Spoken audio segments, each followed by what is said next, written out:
الحمد للہ رب العالمین والعاقبۃ للمتقین والصلاة والسلام علی سید الانبیاء والمرسلین وعلی آلہ واصحابہ الطیبین الطاہرین اما بعد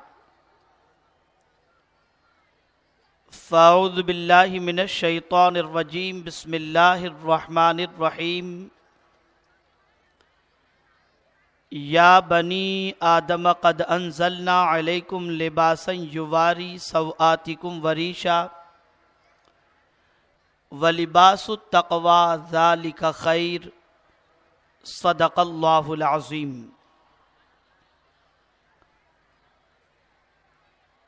میرے پیارے آقا صلی اللہ تعالی علیہ وسلم کے پیارے دیوانوں اور خاتون جنت رضی اللہ تعالی عنہا کی کنیزاؤں، آیے کریمہ کے جس حصے کی تلاوت کا میں نے شرف حاصل کیا اس کے متعلق کچھ معروضات پیش کرنے سے پہلے آئیے ہم اور آپ مل کر اپنے اور ساری کائنات کے مرکز عقیدت حضور رحمت عالم ارواحنا فداہ صلی اللہ علیہ وسلم کی بارگاہ بے کس پناہ میں جس طریقے سے میں پڑھاؤں اسی طریقے سے بآواز بلند درود و سلام کا نذرانِ عقیدت پیش کریں۔ الصلاۃ والسلام علیک یا رسول اللہ، الصلاۃ والسلام علیک یا حبیب اللہ، الصلاۃ والسلام علیک یا نبی اللہ، الصلاۃ والسلام علیک یا نور اللہ، وعلی آلک واصحابک یا حبیب اللہ صلی اللہ تعالی علیہ وسلم۔ خاتون جنت رضی اللہ تعالی عنہ کی کنیزاؤں، اللہ عز و جل کا بے پناہ کرم اور اس کے پیارے محبوب صلی اللہ علیہ وسلم کے بے حساب احسان ہیں کہ آج ہم سب کا سفر دین کے علم کے حصول کے لیے ہوا۔ جمعۃ المبارکہ کی نماز کے بعد سے لے کر ابھی تک آپ دینی مسائل سیکھتی بھی رہیں اور فکر انگیز خطاب بھی سنتی رہیں اور تلاوت قرآن مقدس اور نعت رسول مقبول صلی اللہ علیہ وسلم سے محظوظ بھی ہوتی رہیں۔ یہ آج کے سنی دعوت اسلامی کے بین الاقوامی 15ویں سالانہ سنی اجتماع میں اللہ عز و جل اور اس کے پیارے محبوب صلی اللہ علیہ وسلم کے ذکر پاک کو سننا اور سننے کے لیے بیٹھنا اور سننے کے لیے سفر کرنا، یہ ساری چیزیں رب قدیر ہماری عادتوں میں شامل فرما دے کہ آج کے بعد ہم سنیں بھی تو اللہ کی باتیں، اس کے رسول کی باتیں، اور سفر بھی کریں تو اللہ عز و جل اور اس کے پیارے محبوب صلی اللہ علیہ وسلم کے راستے میں، اور بیٹھیں بھی تو ذکر الہی سننے کے لیے اور ذکر رسول صلی اللہ علیہ وسلم سننے کے لیے۔ اے خاتون جنت رضی اللہ تعالی عنہ کی کنیزاؤں، آپ اچھی طریقے سے جانتی ہیں کہ ہمیشہ اجتماعات کے اندر کچھ نہ کچھ ضروری باتیں آپ کے گوش گزار کی جاتی ہیں تاکہ ان باتوں کے ذریعے رسول گرامی وقار صلی اللہ علیہ وسلم کا پیغام آپ کے گوش گزار کیا جائے اور ان باتوں پر عمل کرنے کے بعد پرسکون زندگی آپ بھی گزار سکیں اور نسلیں بھی گزار سکیں۔ اس لیے اس اجتماع کا انعقاد عمل میں آتا ہے۔ الحمدللہ 15 سالہ اجتماع کے بعد کسی حد تک یہ نتیجہ برآمد ہوا ہے کہ جو بچے، جو نوجوان فلمی نغموں سے پہلے محبت کرتے تھے، آج میرے نبی کی نعتوں سے محبت کرتے ہیں۔ اور بے شمار بچیاں جن کی زندگی حجاب سے اور دین پر چلنے سے دور تھیں، آج الحمدللہ وہ دین اسلام کے راستے پر چل کر اللہ عز و جل کی مدد کو حاصل کر رہی ہیں۔ اے خاتون جنت رضی اللہ تعالی عنہ کی کنیزاؤ، آپ اچھی طریقے سے جانتی ہیں کہ بچے کی تربیت کے اندر صرف باپ کی ذمہ داری نہیں ہے، اور ایک اچھے معاشرے کی تشکیل کے لیے صرف باپ ہی اپنی محنت و مشقت انجام نہیں دے سکتا، بلکہ اچھے معاشرے کی تشکیل کے لیے اور گھر کے ماحول کو اچھا بنانے کے لیے اور اولاد کی زندگی کو سیدھے خطوط پر، سیدھے راستے پر چلانے کے لیے ماں کی بھی اہم ذمہ داری ہوتی ہے، بہن کی بھی اہم ذمہ داری ہوتی ہے، اور گھر کی ہر خاتون کے ساتھ ساتھ گھر کے ہر ذمہ دار کی بھی ذمہ داری ہوتی ہے۔ اے خاتون جنت رضی اللہ تعالی عنہ کی کنیزاؤ، آج کالج اور یونیورسٹی میں پڑھنے والی بچیوں کو اور بڑے گھرانوں میں زندگی گزارنے والی بچیوں کو یہ ذہن دیا جا رہا ہے کہ اسلام پر تم عمل کرو گی اور قانون اسلام کو اگر تم فالو کرو گی تو تمہارا شمار بیکورڈ کلاس کے اندر ہوگا، اور کالج اور یونیورسٹی کی طالبات اور بڑے گھرانوں کی بچیاں اپنے آپ کو غیروں کے ساتھ شانہ بشانہ چلانے کے لیے اس تہذیب کو اختیار کرنے پر آمادہ ہوتی ہیں جس تہذیب کو اختیار کرنے کے بعد نہ ان کی حیا زندہ رہ سکتی ہے، نہ ان کی غیرت زندہ رہ سکتی ہے، نہ ان کا کردار باقی رہ سکتا ہے۔ آج ایک بلا پوری دنیا میں پھیلی ہوئی ہے، اور وہ بلا عریانیت کی بلا ہے، بے حیائی اور ننگے پن کی بلا ہے۔ آج معاشرے کے اندر عورتوں کے لیے ایسے لباس فیشن کے اندر آ رہے ہیں جس لباس کو اختیار کرنے کے بعد عورت جنت کی خوشبو سے بھی محروم ہو جاتی ہے، اور نبی آخر الزمان صلی اللہ علیہ وسلم کے فرمان کی روشنی میں اگر دیکھا جائے تو اللہ اور اس کے فرشتے ایسی عورتوں پر جو عریاں لباس پہننا، نیم عریاں لباس پہن کر اپنی زندگی گزارتی ہیں، اللہ کے رسول صلی اللہ علیہ وسلم کے فرمان کی روشنی میں ایسی عورتوں پر اللہ کی بھی لعنت ہے اور اس کے رسول صلی اللہ علیہ وسلم کی بھی لعنت ہے۔ اے خاتون جنت رضی اللہ تعالی عنہ کی کنیزاؤ، پہلے عورتوں کا معاملہ یہ تھا، بچیوں کا معاملہ یہ تھا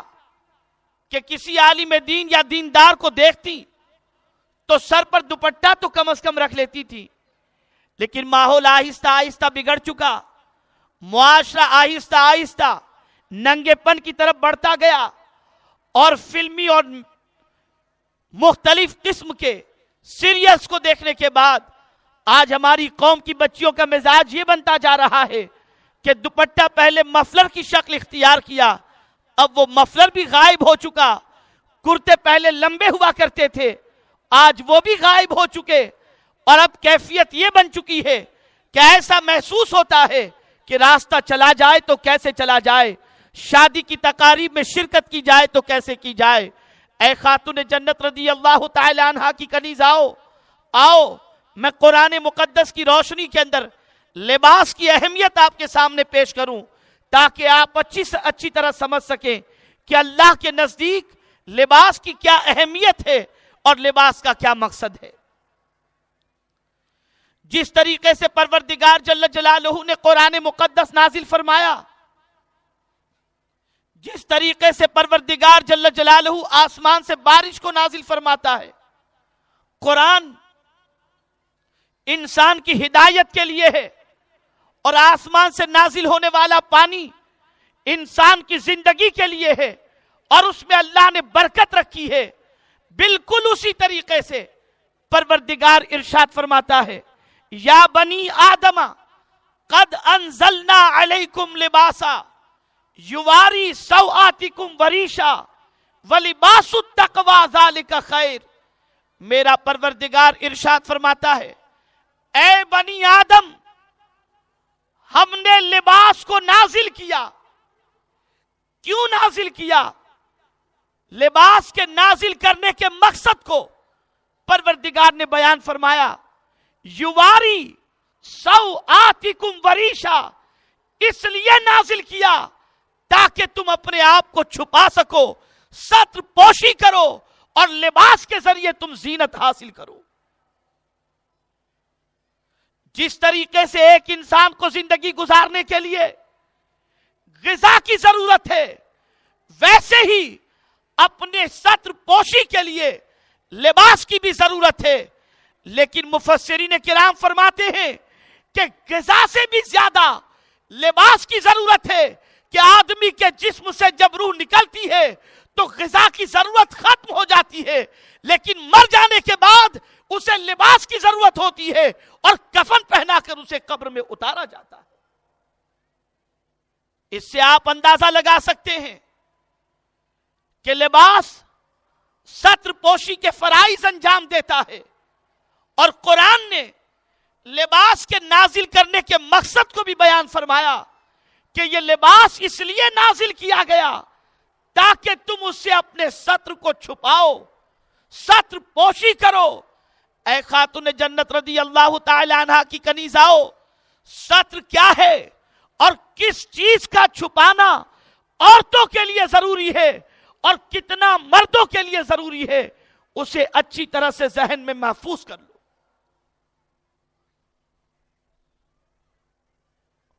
فرمایا گیا عورتوں کے لیے دونوں ہاتھ کی کلائی اور پیر کے پنجے اور چہرے کے حوالے سے فرمایا گیا، اس کے علاوہ پورے جسم کا چھپانا یہ اس کے لیے فرض ہے حالت نماز میں۔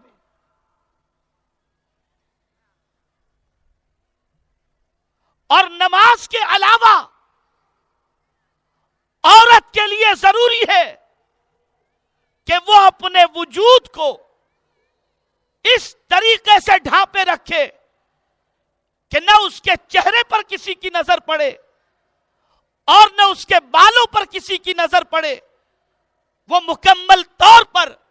اپنے وجود کو چھپانے کی کوشش کرے۔ حضرت خاتون جنت رضی اللہ تعالی عنہا سے پوچھا گیا، مولا کائنات نے پوچھا، عورت کے لیے سب سے بہترین چیز کیا ہے؟ ارشاد فرمایا خاتون جنت نے کہ عورت کے لیے سب سے بہترین چیز یہ ہے کہ نہ وہ کسی مرد کو دیکھے نہ کوئی مرد اسے دیکھے۔ میں پوچھنا چاہتا ہوں، نماز کے لیے بھی اللہ عز و جل نے کیا قانون عطا فرمایا؟ اس کے پیارے محبوب صلی اللہ علیہ وسلم نے حالت نماز میں کس طریقے سے ستر پوشی کا حکم دیا؟ میری بہنوں اور خاتون جنت رضی اللہ تعالی عنہا کی کنیزاؤ، فرمایا گیا اگر کسی عورت کا دوپٹہ اتنا باریک ہے کہ نماز کی حالت میں اس کے باریک دوپٹے سے بال کی سیاہی ظاہر ہو جائے، اس عورت کی نماز اللہ قبول نہیں فرماتا۔ میں پوچھنا چاہوں گا کہ جب بال کی سیاہی حالت نماز کے اندر ظاہر ہو جائے تو مولا اس نماز کو قبول نہیں فرماتا، تو ہماری بہنوں کی غیرت کہاں چلی گئی کہ اتنے باریک کپڑے پہن کر اور بالوں کو کھلا رکھ کر راستے میں اس طریقے سے نکلتی ہے کہ شریف آدمی کا چلنا بھی دوبھر ہو جائے۔ آج کی بچیاں یہ تصور کرتی ہیں کہ اگر ہم نے باریک لباس نہ پہنے، ہم نے چست لباس نہ پہنے تو معاشرے کے اندر ہمیں عزت نہیں ملے گی، معاشرے کے اندر ہمیں بیکورڈ اور پرانے زمانے کا تصور کیا جائے گا۔ ارے سنو، دنیا تمہیں کچھ بھی کہے، مصطفیٰ پیارے فرماتے ہیں صلی اللہ علیہ وسلم، ایسی عورت جنت کی خوشبو سے بھی محروم رہے گی۔ آپ مجھے بتاؤ، رسول گرامی وقار صلی اللہ تعالی علیہ وسلم سے زیادہ عورتوں پر کس کا احسان ہو سکتا ہے؟ کون پوچھتا تھا عورتوں کو؟ آج وہی دور جاہلیت جو 1400 سال پہلے تھا کہ عورت کی عزت بیچ کر مرد اپنا گھر چلاتا تھا، عورت کو بازار میں بیچ کر خود عیاشی کرتا تھا، عورت کو بازار میں رکھ کر اس سے فائدے حاصل کرتا اور کماتا تھا۔ آج پھر دنیا اسی طرف جا رہی ہے۔ عورتیں سمجھتی ہیں کہ اس بے حیائی سے ہمیں فائدہ پہنچے گا، ہمیں سرور ملے گا، لیکن اے خاتون جنت رضی اللہ تعالی عنہ کی کنیزاؤ، یہ بات ذہن میں محفوظ رکھ لو، آپ کو اس لیے نیموریا کیا جا رہا ہے تاکہ آپ کے ذریعے لوگ مالدار سے مالدار بنے اور مرد اپنی تجوریوں کو بھرتے چلے جائیں۔ یہ تو میرے سرکار صلی اللہ علیہ وسلم کا کرم ہے، ان کا احسان ہے کہ وقت ولادت سے لے کر زندگی کی آخری سانس تک عورتوں کی عزت، عورتوں کا وقار، عورتوں سے ہمدردی اور عورتوں کے ناموس کے تحفظ کے لیے حضور صلی اللہ علیہ وسلم ارشاد بھی فرماتے رہے اور عملی طور پر عورتوں کی زندگی کو سنوارتے بھی رہے۔ ذرا سوچو اور غور کرو، اللہ کے رسول صلی اللہ تعالی علیہ وسلم کی بارگاہ میں حضرت دحیہ کلبی رضی اللہ تعالی عنہ تشریف فرما تھے۔ ایک علاقے سے ململ کی تحفے، ململ کو باریک کپڑا جو ململ کہلاتا ہے، وہ میرے آقا صلی اللہ علیہ وسلم کی خدمت میں تحفتاً پیش کیا گیا۔ حضرت دحیہ کلبی تشریف فرما تھے، اللہ کے رسول صلی اللہ علیہ وسلم نے وہ کپڑا لیا اور حضرت دحیہ سے فرمایا اس کو 2 ٹکڑوں میں تقسیم کرو، ایک سے تم اپنا کرتا بنانا اور ایک ٹکڑا اپنی بیوی کو دے دینا تاکہ وہ اس کا دوپٹہ بنائے، لیکن اے دحیہ کلبی سنو، اپنی بیوی سے کہنا کہ اس کپڑے کے نیچے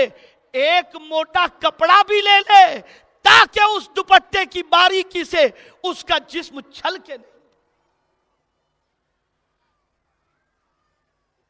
آج علماء مسائل بتائیں، فقہا تک مسائل بتائیں، تب بھی ہماری بچیاں کہتی ہیں یہ مولانا لوگ 1400 سال پرانی باتیں پیش کرتے ہیں اور اس تہذیب پر لے جانے کی ہمیں کوشش کرتے ہیں، بھلا اس سے کیا فائدہ؟ میں چیلنج کے ساتھ کہتا ہوں، جتنے بھی اللہ کے برگزیدہ بندے اس فرش گیتی پر تشریف لائے، سب کی ماؤں کی زندگی اٹھا کر دیکھو تو پتا چلے گا کہ سب رسول اعظم کے فرمان کی کتنی عامل آتی۔ شیخ عبدالحق محدث دہلوی رحمت اللہ تعالی علیہ ارشاد فرماتے ہیں کہ دہلی میں ایک مرتبہ قحط پڑا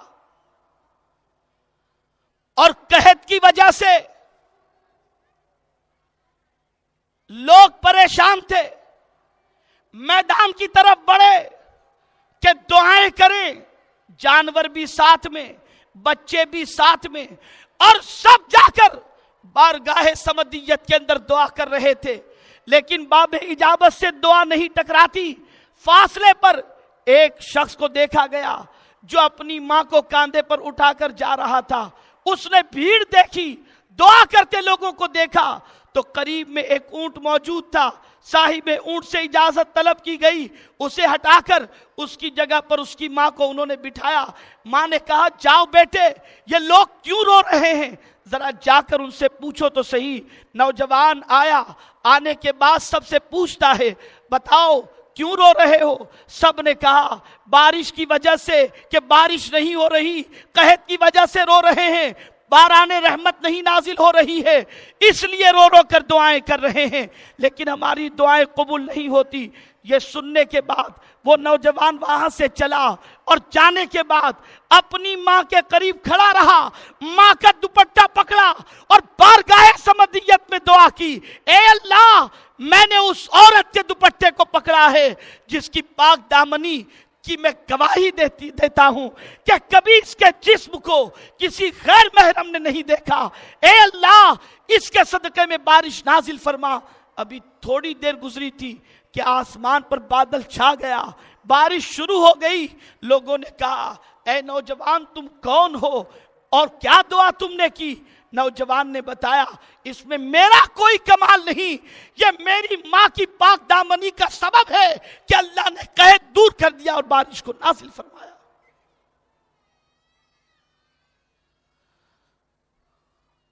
اے خاتون جنت رضی اللہ تعالی عنہ کی کنیزاؤ، آج خود آپ مارکیٹ میں دیکھو، شادی کی تقاریب کے اندر دیکھو، تو اب بچیوں کو پورے لباس پسند نہیں، موٹے لباس پسند نہیں، باریک لباس چاہیے، جسم کی ساخت کو نمایاں کرنے والا لباس چاہیے۔ اب یہ لباس اللہ نے جس مقصد کے تحت نازل فرمایا تھا، اس مقصد کو آج کی بہنیں پورا نہیں کرتی۔ اس لیے میں گزارش کروں گا آپ تمامی حضرات سے کہ یہ اجتماع صرف رسمی اجتماع نہیں ہے، اس اجتماع سے اپنی زندگی میں انقلاب پیدا کرو، اس طرح سے یہاں سے جاؤ کہ کل کی تاریخ سے کوئی تمہیں باریک لباس میں دیکھ نہ سکے۔ اگر تم نے یہ جذبہ اپنے اندر پیدا کر لیا تو مبارک ہو کہ اللہ کو تمہارا یہ عمل اتنا پسند آئے گا کہ تمہاری وجہ سے مولا کرم کی بارشیں اس امت پر نازل فرمائے گا۔ اور ظاہر سی بات ہے اللہ کے رسول صلی اللہ علیہ وسلم سے زیادہ عورتوں پر کس کا احسان ہو سکتا ہے؟ جانتے ہو آج جس اللہ کی برگزیدہ بندی کے نام سے اس اجتماع کو منسوب کیا گیا ہے وہ ام المؤمنین حضرت خدیجۃ الکبریٰ رضی اللہ تعالی عنہا ہے۔ میں جب ام المؤمنین حضرت خدیجۃ الکبریٰ رضی اللہ تعالی عنہا کی زندگی پاک کو پڑھتا ہوں اور ان کا نام نامی اس پہ گرامی جب آتا ہے تو ایک عجیب سا دل میں سرور پیدا ہوتا ہے کہ کسی مرد کو یہ سعادت نہیں ملی کہ چہرے نبوت کو وہ پہلے دیکھے۔ چہرے نبوت کو سب سے پہلے دیکھنے والی ذات اگر کوئی تھی تو ام المؤمنین حضرت خدیجۃ الکبریٰ رضی اللہ تعالی عنہا کی ذات تھی۔ محمد ابن عبداللہ کی حیثیت سے پورے مکے والوں نے دیکھا تھا،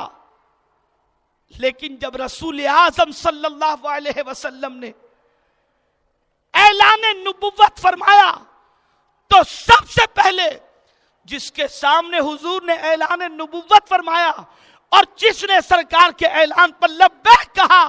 یہ کوئی اور ذات نہیں تھی، یہ وہ ہماری ماں تھی ام المؤمنین حضرت خدیجۃ الکبریٰ رضی اللہ تعالی عنہا کی ذات۔ اسلام بھی پہلے وہ لائیں، چہرے نبوت کو پہلے انہی نے دیکھا، اور ساتھ ہی ساتھ اللہ کے رسول صلی اللہ علیہ وسلم کی زبان سے وحی کے کلمات بھی سب سے پہلے اگر کسی نے سنے ہیں تو وہ حضرت خدیجۃ الکبریٰ رضی اللہ تعالی عنہا کی ذات ہے۔ مجھے اس موقع پر اپنی اور بہنوں کی ذہن کی اصلاح کرنا ضروری میں سمجھتا ہوں۔ آج یہ نعرہ دیا جاتا ہے عورتوں کو اسلام نے پیچھے چھوڑ دیا، عورتوں کو ثانوی پوزیشن عطا فرمائی۔ یہی بات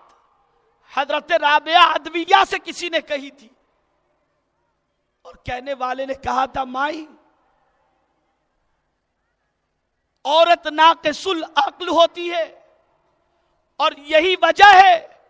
کہ عورتوں میں کوئی نبی نہ بن سکا۔ بڑا پیارا جواب دیا تھا حضرت رابعہ عدویہ رضی اللہ تعالی عنہا نے۔ ارشاد فرماتی ہے رب کے فیصلے پر ہم راضی ہیں کہ اس نے ہمیں عورت پیدا فرمایا اور مردوں کو مرد پیدا فرمایا، لیکن میں اس بات پر اللہ کا شکر ادا کرتی ہوں کہ اس نے مجھے عورت پیدا فرمایا اس لیے کہ مردوں میں تو ایسے بھی لوگ پیدا ہوئے جو خدائی کا دعویٰ کیے، آج تک عورت میں کوئی پیدا نہیں ہوا جو خدائی کا دعویٰ۔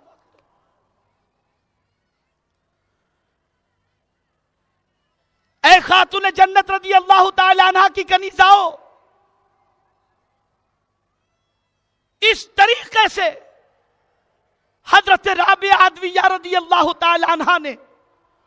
عورتوں کے مقام کو اجاگر کیا۔ اے خاتون جنت رضی اللہ تعالی عنہ کی کنیزاؤ،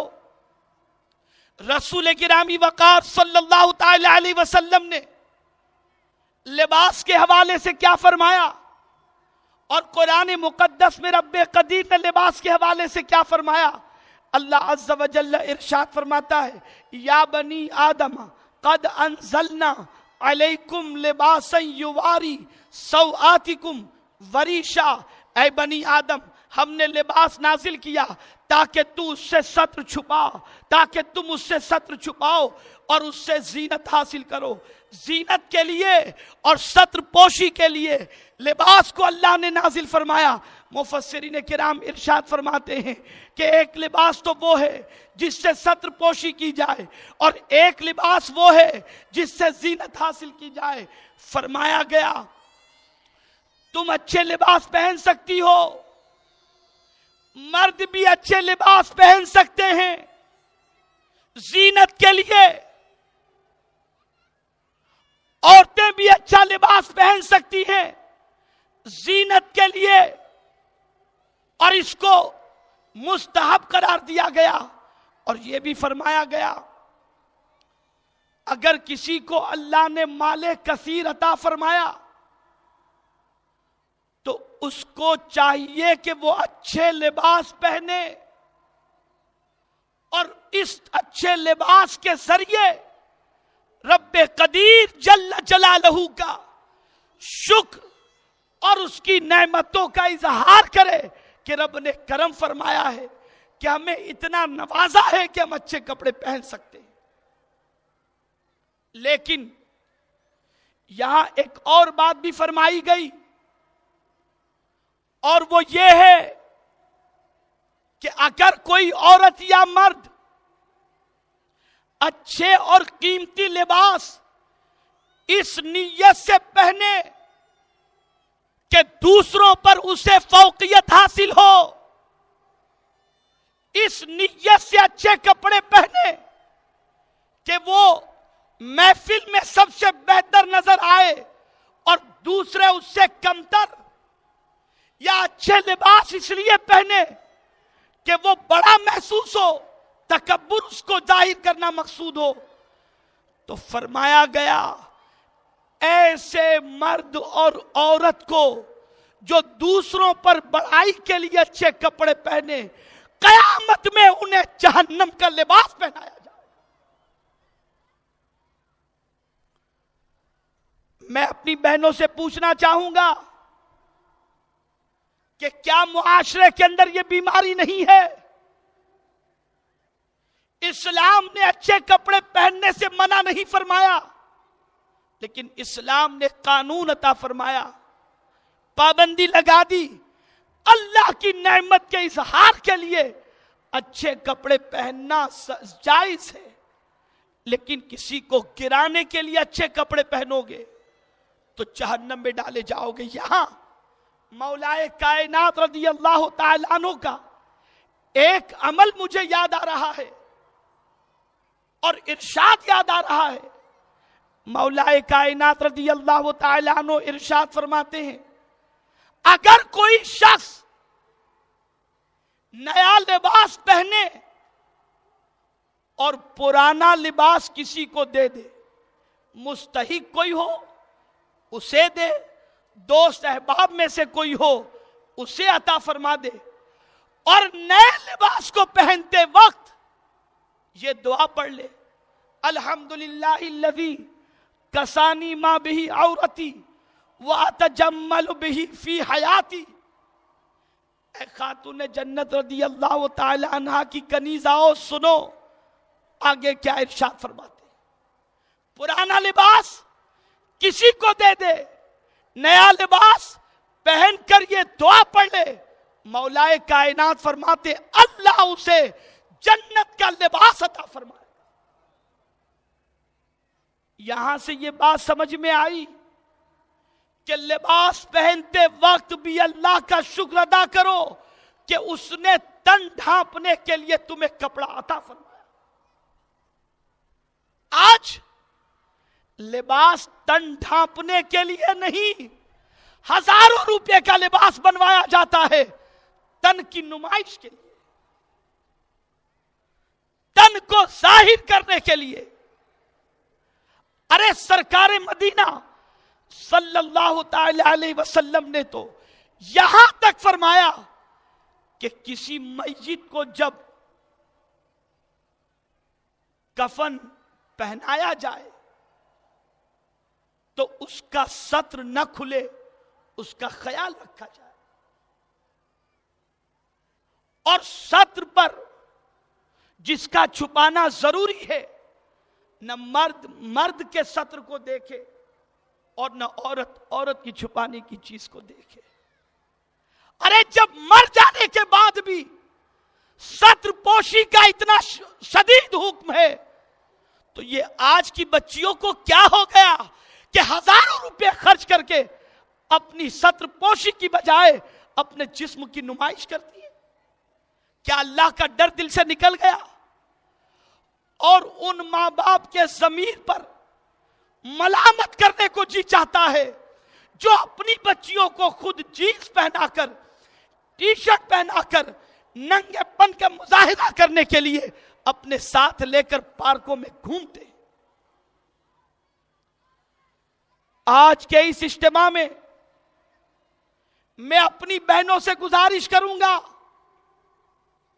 کہ دنیا کی کوئی ہیروئن، دنیا کی ٹی وی سیریل کی کوئی آرٹسٹ جنت کی سردار نہیں ہے۔ جنت کی سردار تو خاتون جنت ہے، اور یاد رکھو اگر ان کا ساتھ چاہیے تو ان کا پسندیدہ عمل یہ تھا کہ وہ بھرپور اپنے سطر کو چھپاتی تھی اور اپنے وجود کو چھپاتی تھی۔ جب عورتوں کے دوپٹے کے حوالے سے اور لباس کے حوالے سے جب میں قرآن شریف کی ایک آیت کی تلاوت کر رہا تھا تو مومنات عورتوں کی قسمت پر رشک آنے لگا کہ اللہ کتنا اونچا مقام مومنات کو عطا فرمایا ہے کہ ان کا ذکر کتنے پیارے انداز میں فرماتا ہے۔ اللہ نے اپنے محبوب سے فرمایا، یا ایھا النبی قل لازواجک وبناتک ونساء المؤمنین یدنین علیہن من جلابیبہن۔ اے غیب کی خبر دینے والے نبی، آپ فرما دیجئے اپنی بیویوں کو، اپنی بیٹیوں کو اور مومنات کو۔ اب آپ سوچو کہ نبی کی بیویاں ہماری کون ہیں؟ ہم مومنوں کی مائیں ہیں. اور یہ بھی غور کرو کہ بیویوں کے بعد، امہات المؤمنین کے بعد، اللہ نے امہات المؤمنین کی بیٹیوں کا ذکر فرمایا، اور ان عظیم بیٹیوں کے ساتھ مومنین عورتوں کا ذکر فرما کر اتنا درجہ بلند کر دیا کہ بچیاں وہی ہوتی ہیں جو ماں کے نقش قدم پر چلتی ہیں. مومنات کا ذکر بناتے حضور کے ساتھ، مومنات کا ذکر امہات المؤمنین کے ساتھ، اور پھر فرمایا گیا یدنین علیہن من جلابیبہن، وہ اپنے سینوں پر دوپٹہ ڈالے رکھے، اوڑھنی ڈالے رکھے. میں پوچھنا چاہتا ہوں، اگر اوڑھنی، دوپٹہ، چادر یہ ضروری نہ ہوتی تو پروردگار اتنی صراحت کے ساتھ اپنے محبوب کے ذریعے یہ حکم نہ بھیجتا. اس حکم سے پتا چلا کہ یہ بے پناہ ضروری چیز ہے اور اس کو اختیار کرنا چاہیے. مفسرین کرام فرماتے ہیں کہ جب یہ دوپٹے والی، چادر والی آیت نازل ہوئی تو عورتوں نے کپڑوں کے تھان پھاڑ پھاڑ کر اتنی موٹی چادریں اپنے بدن پر ڈالنا شروع کی کہ ان کے جسم کی ساخت تو بہت دور کی بات ہے، آج کے دور کی کوئی عورت اس کے بوجھ کو برداشت کرنے کا تصور بھی نہیں کر سکتی. یہ شریعت کے حکم پر عمل کا جذبہ، یہ نبی کے حکم پر عمل کا جذبہ، اور کیوں نہ ہو، وفادار اسی کو کہا جاتا ہے کہ جس کا احسان ہو اس کے احسان کو مانا جائے اور اس کی بات مانی جائے. آج رقاصاؤں کی طرز پر، ناچ گانے والیوں کی طرز پر، بے حیائیوں کے راستے پر چلنے والیوں کی طرز پر ہماری بچیاں جا رہی ہیں، اور وہ یہ سمجھتی ہیں ہم بہت اچھی لگ رہی ہیں. خدا کی قسم، نہ اس حال میں کوئی عورت کبھی اچھی لگی ہے نہ لگ سکتی ہے. اللہ کے رسول صلی اللہ علیہ وسلم فرماتے ہیں، میں نے جہنم کے دروازے پر کھڑے رہ کر جہنم میں دیکھا تو دو گروہوں کی میں نے کثرت دیکھی، دو جماعتوں کی میں نے کثرت دیکھی. ان میں سے سرکار صلی اللہ علیہ وسلم فرماتے ہیں ایک جماعت عورتوں کی تھی. صحابہ نے کہا، عرض کیا، فدا کا امی و ابی یا رسول اللہ صلی اللہ تعالی علیہ وسلم، ان عورتوں کے جہنم میں جانے کا سبب کیا؟ ارشاد فرماتے ہیں وہ اتنے باریک کپڑے پہنتی تھی، اور اس لیے پہنتی تھی کہ دنیا کے لوگ ان کو دیکھے اور ان کی طرف مائل ہو جائے. اللہ نے ان کے اس باریک کپڑوں کی وجہ سے کہ کپڑے پہن کر بھی وہ ننگی نظر آتی تھی، ان کے اس جرم کے عوض انہیں جہنم کے تہکتے ہوئے شعلوں میں ڈال دیا. ایسا لباس کس کام کا؟ ایسے کپڑے کس کام کے جسے پہن کر بھی آدمی ننگا نظر آئے؟ اے خاتون جنت رضی اللہ تعالی عنہا کی کنیزاؤ، ہو سکتا ہے اسکول، کالج اور یونیورسٹی میں پڑھنے کی وجہ سے اور پوش ایریا میں رہنے کی وجہ سے اور بڑے باپ کی بیٹی ہونے کی وجہ سے اگر تم باریک کپڑا نہ پہنو تو تمہیں تانا بھی دیا جائے، برا بھلا بھی کہا جائے، گانے نہ سنو تو برا کہا جائے، میوزک نہ سنو تو برا کہا جائے، لیکن مجھے اس وقت حضرت عبداللہ ابن مسعود رضی اللہ تعالیٰ عنہ کا ایک قول نظر یاد آ رہا ہے کہ اللہ اکبر، آپ کہیں سے گزرے، گانوں کی آواز آ رہی تھی، میوزک کی آواز آ رہی تھی، تو حضرت عبداللہ ابن مسعود رضی اللہ تعالیٰ عنہ اس دعوت میں، جہاں دعوت کی غرض سے تشریف لے گئے تھے، لوگوں نے دعوت دی، آپ گئے اس طرف، تو جب پہنچے تو میوزک کی اور گانوں کی آواز آئی، حضرت عبداللہ ابن مسعود ادھر جانے کی بجائے کنارے سے نکل گئے، لوگوں نے پکڑا اور کہا اے عبداللہ ابن مسعود، وعدہ خلافی مت کرو، دعوت قبول کر کے نہیں آئے، شریک نہیں ہوئے۔ ارشاد فرماتے ہیں وہاں گانے اور میوزک چل رہے ہیں اور یہ میرے نبی صلی اللہ علیہ وسلم کو ناپسند ہے، اس لیے میں نہیں جا رہا ہوں۔ بات آئی گئی ہو گئی،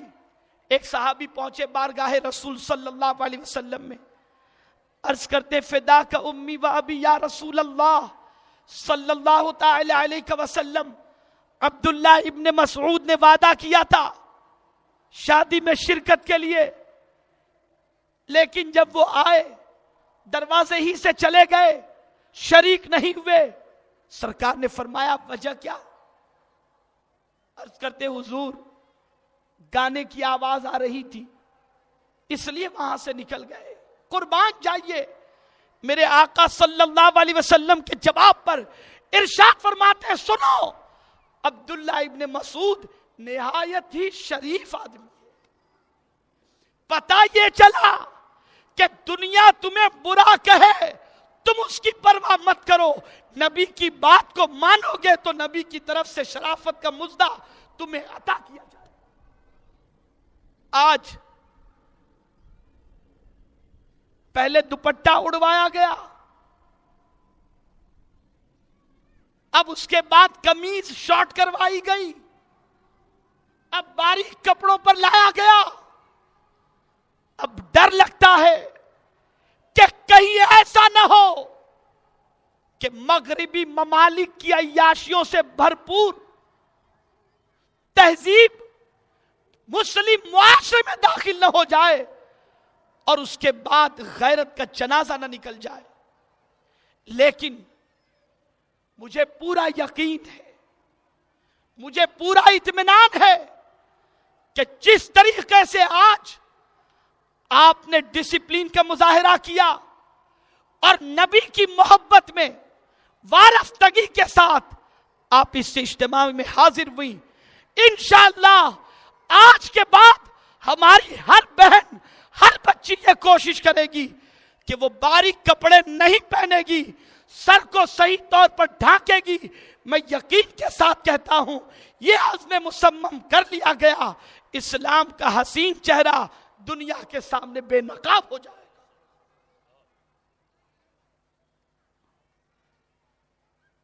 کوئی مشکل بات نہیں ہے۔ مجھے ہمارے ایک ساتھی نے کہا دوپٹے کا تذکرہ اتنی کثرت سے کیوں؟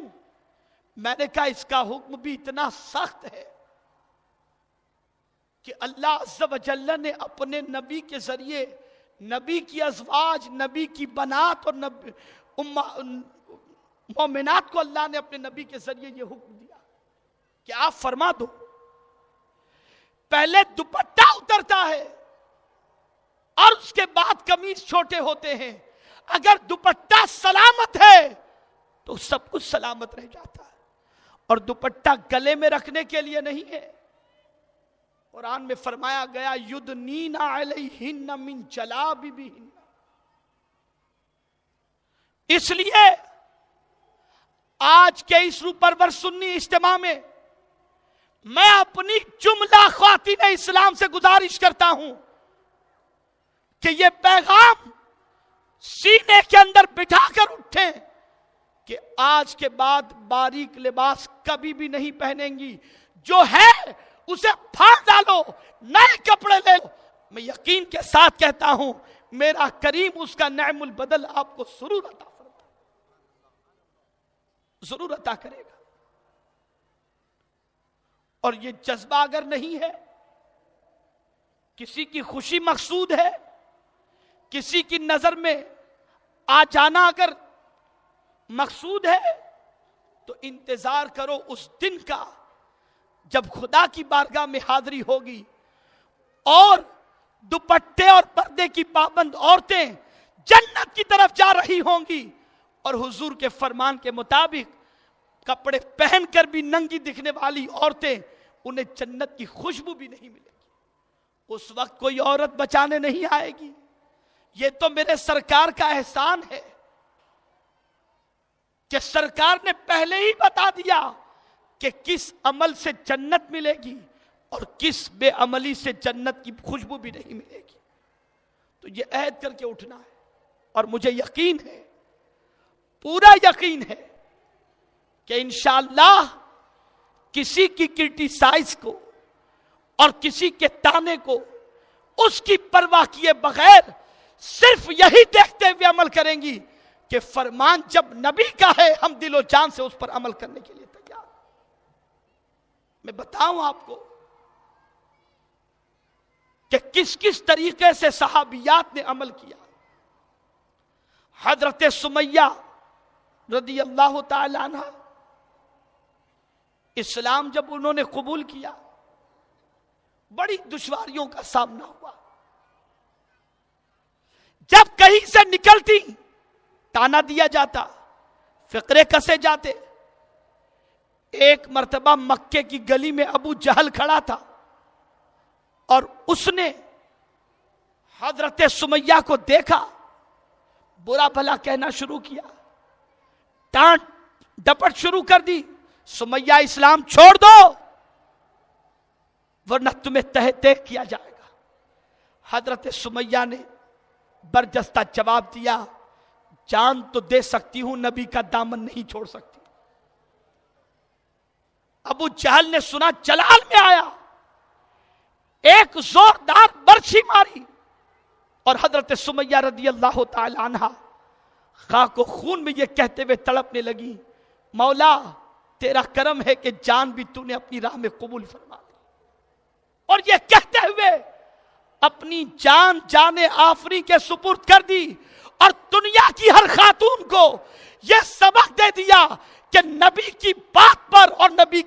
کے دامن سے چاہے جان چلی جائے تم آخری دم تک ثابت قدم رہنا اور اس کو تھامے رکھنا۔ آج مغربی تہذیب کی یلغار ہے،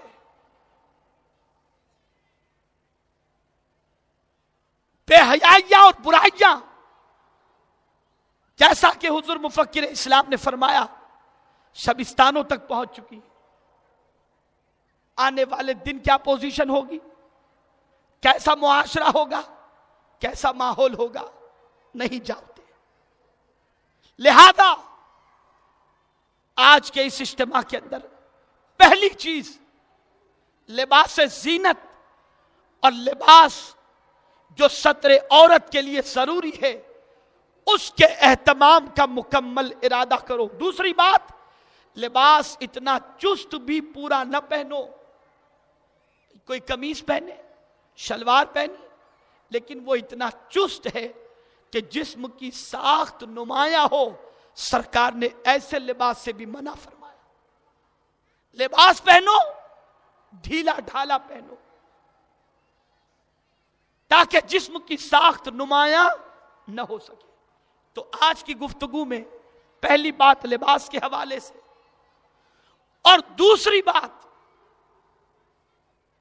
دوسرا پیغام وہ یہ ہے کہ ام المؤمنین حضرت عائشہ صدیقہ رضی اللہ تعالی عنہا کو سرکار صلی اللہ علیہ وسلم بہت پسند فرماتے۔ ام المؤمنین حضرت خدیجۃ الکبریٰ رضی اللہ تعالی عنہا کے بعد، اور دعا بھی کرتے تھے، اے اللہ جہاں تک بیویوں کے حقوق کے معاملات ہیں، میرے مولا میں کسی قسم کی کوئی کوتاہی نہیں کرتا، لیکن تیری بارگاہ میں التجا کرتا ہوں کہ قلب کا میلان اگر عائشہ کی طرف زیادہ ہے تو اس کے مواخذے سے مجھے بری کر دے. لیکن سبب کیا تھا؟ وجہ کیا تھی؟ تو مفکرین فرماتے ہیں ام المؤمنین حضرت عائشہ صدیقہ رضی اللہ تعالی عنہا کو محبوب رکھنے کی وجہ سب سے بڑی یہ تھی کہ جملہ امہات المؤمنین میں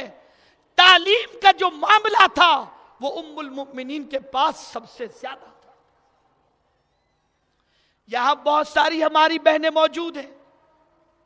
کئی بچیوں کی مائیں موجود ہیں جو زیور علم سے آراستہ نہیں. 3 گھنٹہ سیریل دیکھنے کا ٹائم,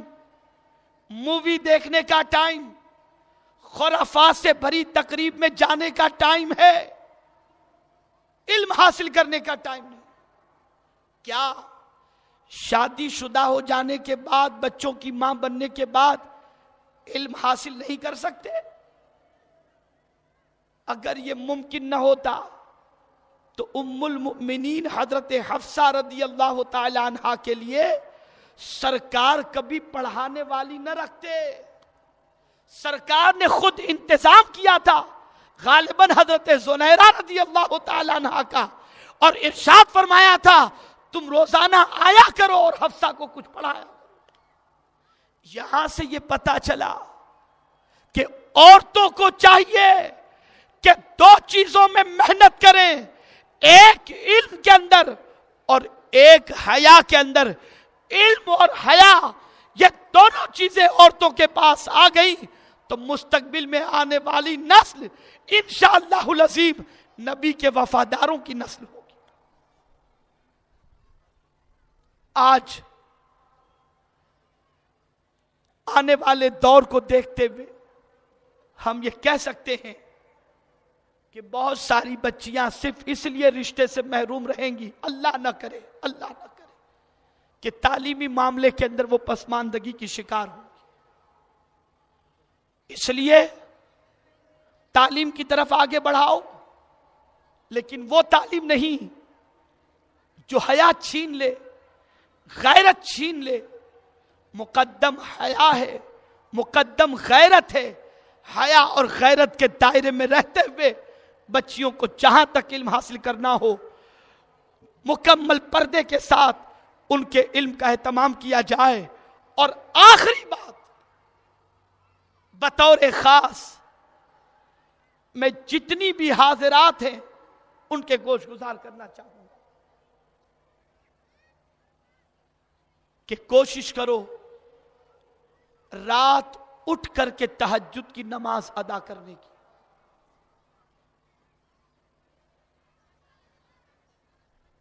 بہت ساری بہنیں یہ سوچ سکتی اور کہہ سکتی ہیں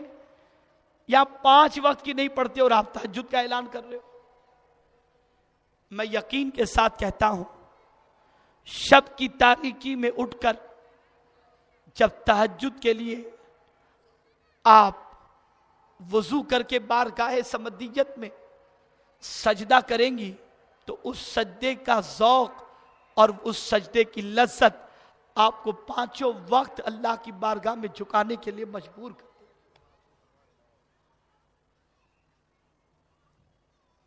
اور میں اس حوالے سے ایک واقعہ گوش گزار کر دوں جو حضرت محبوب الہی کی والدہ کا اور اسی سے ملتا جلتا حضرت رابعہ عدویہ رضی اللہ تعالی عنہا کا ہے.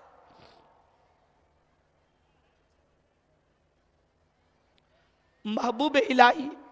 غوث غریب سلطان الہند سیدنا غریب نواز رضی اللہ تعالیٰ عنہ کا اور حضرت رابعہ رضی اللہ تعالیٰ عنہ. سلطان الہند غریب نواز رضی اللہ تعالیٰ عنہ کے ہاتھوں پر جب لوگوں نے اسلام قبول کیا اور توبہ کی تو انہوں نے اپنی والدہ کو یہ خوشخبری سنائی, ماں آپ کے بیٹے کو قدرت نے وہ عزت عطا فرمائی کہ اللہ کے کرم سے اس کے حبیب کے صدقے اور آپ کی دعاؤں سے